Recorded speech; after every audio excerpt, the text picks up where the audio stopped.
Жохон багдуу байгаа нь илүү энэ натурал өөрийн юм шиг төрөлхийн юм шиг харагддаг л даа байсан. Нөгөө нүдтэйгээ харьцуулж хараарай. Энэ айтаа юм тийм. За хүний ирмэг ингэж чимхэгдэн гэсэн. Тийм учраас тэдний нийлсэн хаван гэдэг нь нэлээд зохиг зузааруулж харагдуулна. Тэгээд халааны дараа одоо яг энэ зурснараа хийх чинь бүрэн хадар хаан буух хугацаа 7-аас 14 хоног. Тэгэхээр хадраа буутал төвчөртэй хүлээн. Хоёлаа яг хийгээл гараад ирээд ингэ шууд талент харахад нэлээд их хадартай учраас том харагдана. Тэгэхээр чи юу харах вэ гэхээр хоёлаа одоо энэ зураад дундуур яваад байгаа энэ зураасуудаар өөрийн давхрааны бэхлэгээ хийх гэсэн.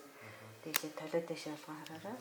Тэгэхээр хаман буухад давхраа маань ийм болно л гэсэн үг байхгүй юу? За хавдартайг нь хараад буугаад ямар шүү болохыг хүн өөрөө төсөлж чадахгүй шүү дээ. Арай том болчихоо гэж бодогддог.